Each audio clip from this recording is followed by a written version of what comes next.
Nobody on that plane knew who I was. That's not an exaggeration, that's the whole point of this story. To them, I was just another guy taking up space in the first class. A black man in a faded hoodie, old sneakers, noise-canceling headphones resting around my neck like I didn't quite belong. I could feel it before anyone said a word, that quiet judgment in the air, the kind that doesn't announce itself, it just settles in. And then, about 20 minutes before takeoff, everything exploded. I didn't take that flight because I felt like splurging. I took it because I needed to see the truth. Real truth. The kind you don't get in boardrooms or quarterly reports. I had just finalized the acquisition of a regional airline through a holding company I controlled, nothing public, yet no press release, no congratulations. Before my name was attached to it, I wanted to experience the service exactly the way a regular passenger would. No special treatment. No warning shots fired ahead of time. So I dressed down, kept my head low, boarded like everyone else, and sat in seat 1A. The one printed clearly on my ticket. At first, everything felt normal. The cabin smelled like leather and champagne. People were already talking too loud about deals that weren't finished yet, laughing like the world owed them something. A flight attendant double-checked my boarding pass, then checked it again, then forced a polite smile like she'd just solved a puzzle she didn't like the answer to. I didn't take it personally.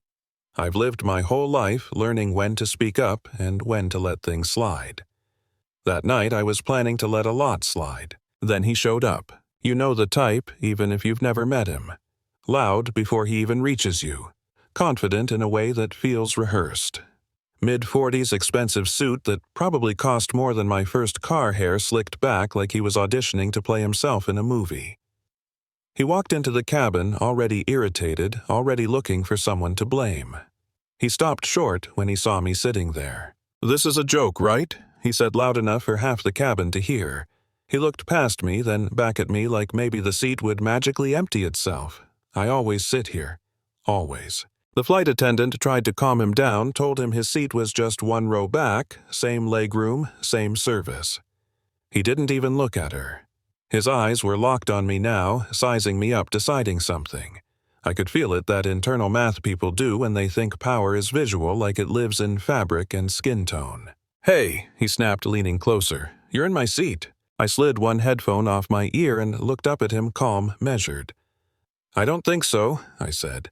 "You're in 2A. This is 1A. That should have been the end of it. It wasn't." He laughed short and sharp like I'd just told a joke I didn't understand. "Look, man, I've had a long day. I've got meetings in the morning. Why don't you just move? Yeah, I'll make it worth your while." He actually pulled out his wallet, flashed a few bills like he was tipping a valet. 500 cash. Easy. There it was. Not just entitlement, but permission, at least in his mind. Permission to decide where I belonged. I felt something tighten in my chest, not anger, yet more like disappointment. The kind that comes from realizing exactly how small someone sees you. "I'm good," I said, putting my headphone back on. "You should take your seat." The cabin went quiet. You could feel people listening without looking. That's when his face changed. The smile dropped. His voice lowered sharp now. "Don't get smart with me. You don't belong up here."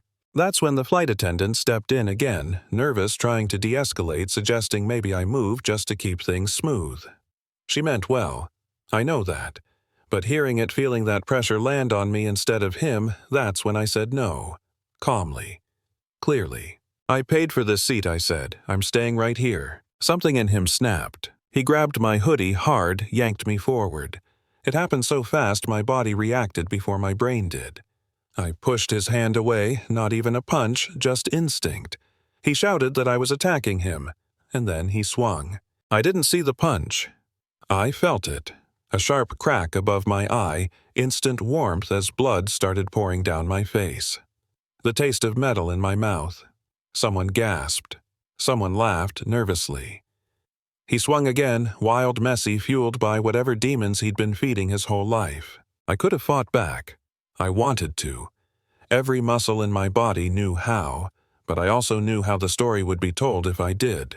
So I raised my hands, shouted that I wasn't fighting while blood soaked into the seat beneath me. That's when other passengers finally stepped in. They pulled him off me, held him back. He straightened his jacket, breathing hard, smiling like he'd just proven a point.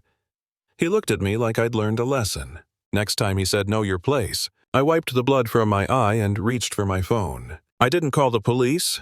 I didn't call my lawyer. I called the one person who could shut everything down. The acting operations chief of the airline, a man who'd been waiting for my call about something entirely different. When he answered, I told him exactly where I was and exactly what had happened. Then I told him to initiate the full operational freeze. He hesitated. He reminded me of the cost, the chaos, the fallout. I told him I understood. Then I told him to do it anyway. I hung up, and a few seconds later the cabin lights flickered. The engine noise softened, then stopped. The jet bridge started moving back toward the plane. The captain came on the intercom, voice shaky, announcing a mandatory grounding order across the entire network. The man who hit me went pale. Police boarded the plane. He tried the same routine with them, name-dropping confidence outrage. But this time, when the officer asked for my ID, things changed. The officer's posture changed. His tone changed.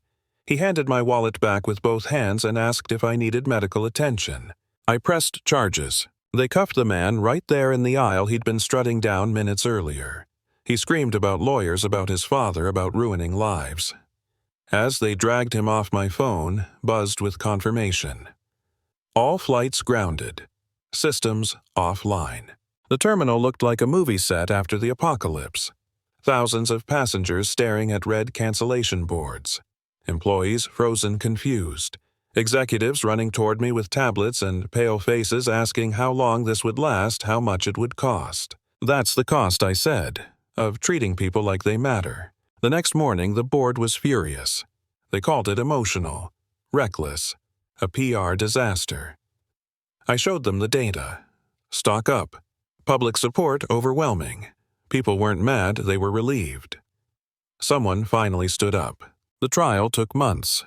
The man who hit me lost everything along the way, his job, his company, his reputation. When the verdict came back guilty on all counts, I didn't feel joy. I felt closure. Today, that airline operates under a different rule. Respect isn't optional. Abuse isn't tolerated.